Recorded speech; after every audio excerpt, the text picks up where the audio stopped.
Price और quantity में क्या रिलेशन है? किसी भी प्रोडक्ट की प्राइस अगर इंक्रीज़ करेगी तो उसकी क्वांटिटी क्या होगी? डिक्रीज़ करेगी। हाँ, परचेजिंग पावर हमारा कम हो जाएगा, हम कम मात्रा में वस्तु खरीदेंगे। और उसी तरह से अगर प्राइस डाउन हो जाती है तो उस कंडीशन में हम क्या करेंगे? प्राइस अगर डाउन हो जाती है किसी भी पर्टिकुलर प्रोडक्ट की तो हम क्या करेंगे? ज़्यादा क्वांटिटी में खरीदेंगे। तो प्राइस एंड क्वांटिटी में जस्ट अपोजिट रिलेशन होता है। इसीलिए जो डायग्राम आपने देखा था ना, वो डायग्राम कैसे बन रहा था?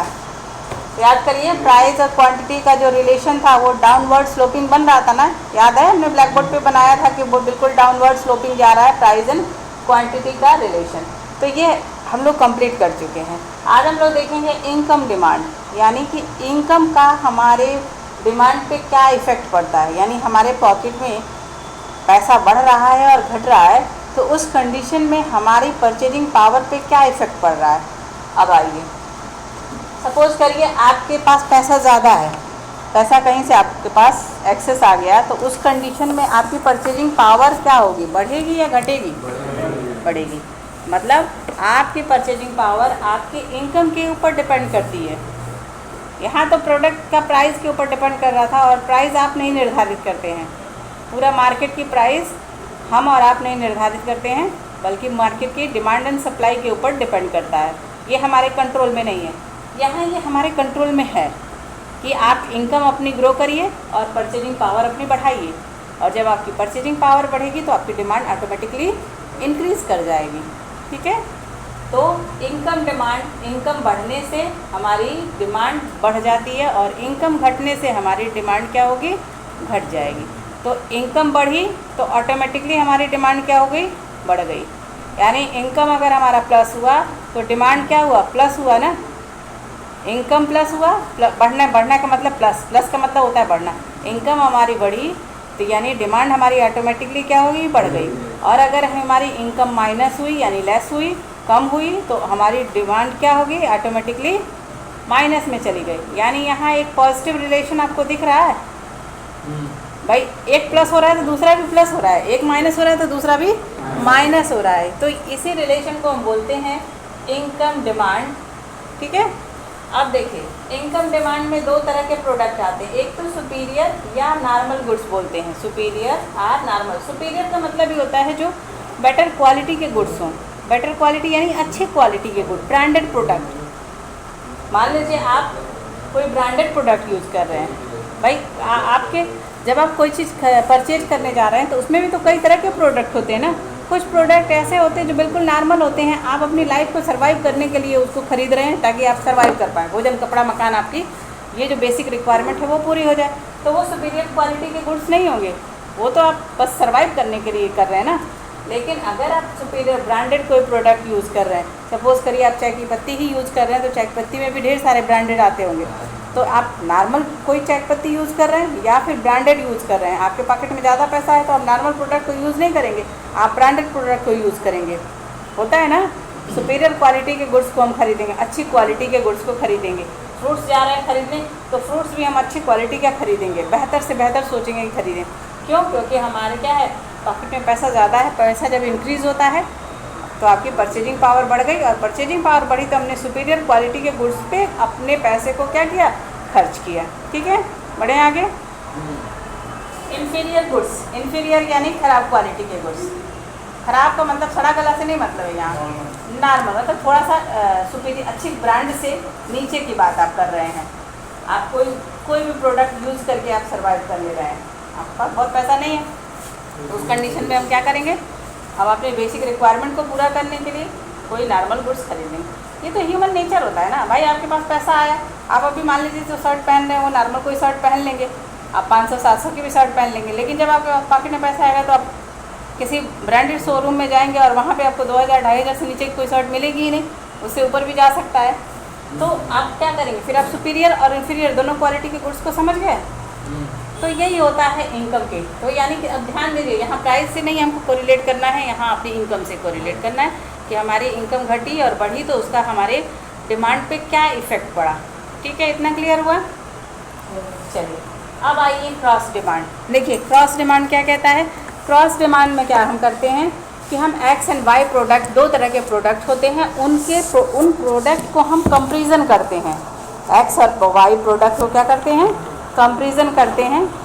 जैसे देखिए दिया हुआ है क्रॉस डिमांड में, कह रहा है अन्य बातें समान रहने पर, अन्य बातें समान हमेशा रहेगा। पेज खोलिए, पेज नंबर 48, पेज नंबर 48 पे दिया हुआ है क्रॉस डिमांड।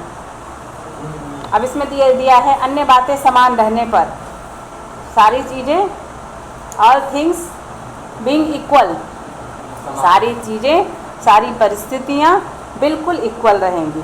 उस कंडीशन में हम क्या करेंगे, वस्तु x की कीमत में परिवर्तन होने से सापेक्ष संबंधित वस्तु y की मांग में जो परिवर्तन हो, यानी दो तरह के यहाँ प्रोडक्ट हैं, एक प्रोडक्ट x है और एक प्रोडक्ट y है। दो प्रोडक्ट हैं, नाम है x एंड y, कोई भी नाम हो सकता है। तो x प्रोडक्ट की प्राइस बढ़ने या घटने से y प्रोडक्ट पे जो इफेक्ट पड़ रहा है उसे ही हम बोलते हैं cross demand. Cross in the sense एक की जगह पे दूसरे पे क्या इफेक्ट पड़ रहा है, इसी को हम यहाँ पढ़ेंगे क्रॉस डिमांड में। ठीक है, बात समझ में आ गई? इस बात का मीनिंग समझ में आ रहा है ना? जो ब्लैक बोर्ड पे देखिए, ब्लैक बोर्ड पे लिखा है उसकी बात समझ में आ रही है ना? ठीक, अब आइए अदर काइंड्स ऑफ डिमांड्स, यहाँ पे अदर काइंड्स ऑफ डिमांड आ गया। अब अदर काइंड्स ऑफ डिमांड अभी हमको इसको एक्सप्लेन करना है, बहुत ज़्यादा इसमें है। देखिए अब क्रॉस डिमांड में क्या हुआ, क्रॉस डिमांड में और कौन कौन सी चीज़ें आई? हाँ, क्रॉस डिमांड में आपका आ गया सब्स्टिट्यूट गुड्स और कॉम्प्लीमेंट्री गुड्स। ठीक है, क्रॉस डिमांड में substitute goods and complementary goods. अब कॉम्प्लीमेंट्री गुड्स और सब्स्टिट्यूट गुड्स क्या होता है? देखिए सब्स्टिट्यूट यानी एक की जगह पे दूसरे को आप रिप्लेस कर सकते हैं। सबसे अच्छा एग्जांपल हमने क्या दिया था इसका, टी एंड कॉफ़ी, चाय और कॉफ़ी। चाय की जगह पे आप कॉफ़ी को रिप्लेस कर सकते हैं। भाई चाय है, चाय और कॉफ़ी लगभग सिमिलर हैं, तो अगर चाय के दाम में ज़्यादा बढ़ जाता रहा है तो आप उसकी जगह पे कॉफ़ी वाले प्रोडक्ट को यूज़ करके सेटिस्फाई हो सकते हैं, क्योंकि दोनों की क्वालिटी लगभग सिमिलर है। तो उसको बोलते हैं सब्स्टिट्यूट गुड्स। सेम गुड्स है, उसकी जगह पे एक दूसरे की जगह पे हम रिप्लेस कर सकते हैं। दूसरा आ गया कॉम्प्लीमेंट्री गुड। कॉम्प्लीमेंट्री गुड्स का मतलब जिनको हम एक साथ इस्तेमाल करें।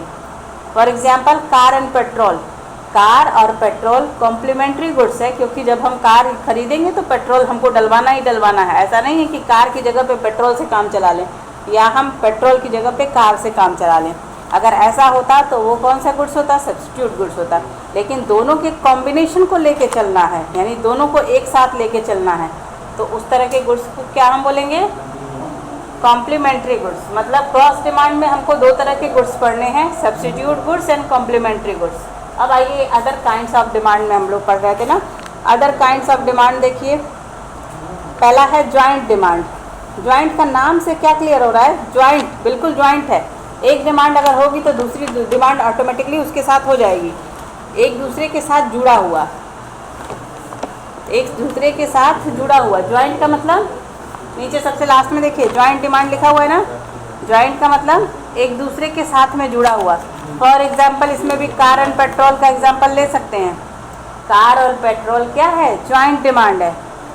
कार की डिमांड होगी तो ऑटोमेटिकली पेट्रोल की डिमांड होगी ही होगी।